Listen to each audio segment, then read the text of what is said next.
Hello, everyone, and welcome to our monthly Health and Wellness Insight series. Each month, we bring you the latest and most practical industry trends and innovations in the world of supplements and functional health. If you're interested in exploring more health market insights, feel free to visit our information hub. And if you're looking for ODM or OEM partnership opportunities, we'd love to connect and collaborate on creating more valuable products and market breakthroughs. Now, let's join our two hosts and dive into this month's topic. Welcome back to the deep dive. Today, we're tackling a very specific kind of torture. Oh, yeah, the 3 a.m. ceiling stare. Exactly. You know the feeling. Yeah. Your body feels like lead. You are physically exhausted, but your brain is running a marathon. You're, tired but wired. It is the absolute worst. And today, we aren't just talking about a bad night after too much coffee. We're diving into the clinical guidelines for insomnia disorder. Right, because looking at our stack of sources, we've got guidelines from Taiwan, the U.S., and the U.K. Yeah. There is a rigorous definition here. It's not just about feeling a bit groggy. No, it's a mathematical threshold. To be diagnosed with chronic insomnia, you need the 3x3 rule. Yeah. So that's difficulty falling or staying asleep at least 3 nights a week for at least 3 months. But the kicker here is this has to happen despite having adequate opportunity to sleep. So if you're pulling all-nighters for work, that's just sleep deprivation. Precisely. Insomnia is when you have the time you have the bed, but you simply cannot switch off.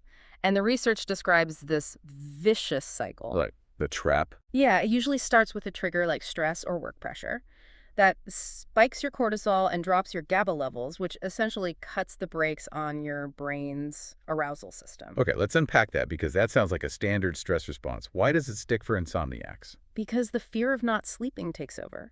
You have a few bad nights and suddenly you start dreading the bedroom. You think, if I don't sleep tonight, I'm going to fail at work tomorrow. So that anxiety creates the hyperarousal. Exactly. Your brain starts associating the pillow with danger, not rest. It's a Pavlovian response, really. The bed becomes the enemy.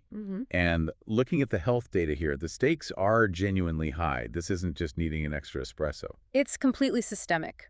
Chronic insomnia is linked to hypertension, diabetes, obesity, and immune system drops. But the stat that really stood out is the mental health correlation. Oh, the depression risk. Yes, the risk of depression is 5 times higher in people with untreated insomnia. 5 times. That is huge. So naturally, your instinct is to fix it fast. You go to the doctor, you ask for a pill. But looking at the guidelines, the medication route isn't the solution we think it is. This was a major aha moment in the research. We looked at guidelines for benzodiazepines and Z-drugs like zolpidem. And the consensus is incredibly strict across the board, right? Very strict. The US, UK, and Taiwan agree these are for short-term use only. We're talking 2 to 4 weeks maximum. Which is wild because I think we all know people who've been on sleep aids for years. And that is exactly what the medical community is trying to stop.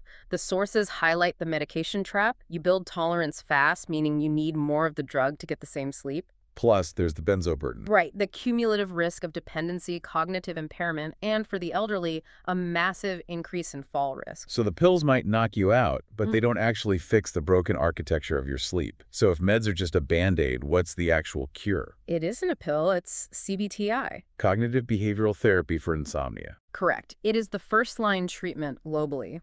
It's about retraining the brain, not sedating it. And honestly, the techniques sound simple, but they are grueling to execute. Like stimulus control.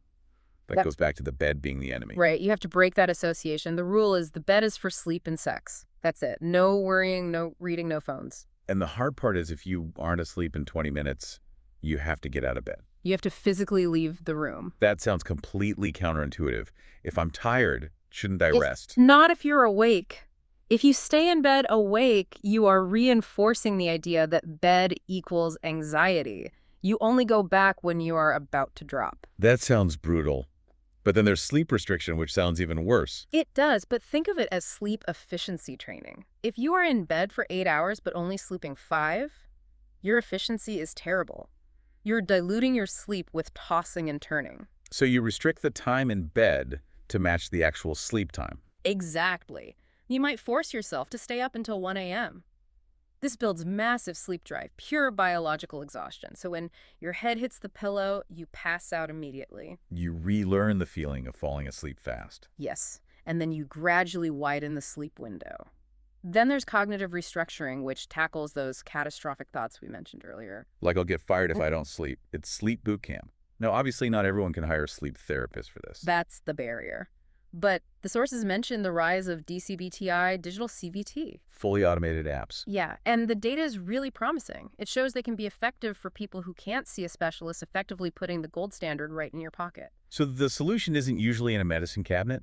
It's about the hard work of rewiring our behavior and our relationship with the bedroom. We have to treat the root cause, not just the symptom. Before we go, here is a thought to leave you with. We know anxiety is the fuel for insomnia. So is our modern obsession with tracking every minute of our sleep, those scores on our wrists, actually making our insomnia worse? That is a fascinating question to ponder. Thanks for listening to this deep dive. Go get some rest. Thank you to our two hosts for their insightful discussion. That wraps up this episode of our Knowledge series. If you have any thoughts on today's topic or want to explore more about the health supplement market and product trends, feel free to visit our info hub or reach out to us directly through our website. And if you're looking for ODM or OEM collaboration, we warmly invite you to partner with us to create impactful next-generation wellness products. Thank you for tuning in. We look forward to connecting with you again next time.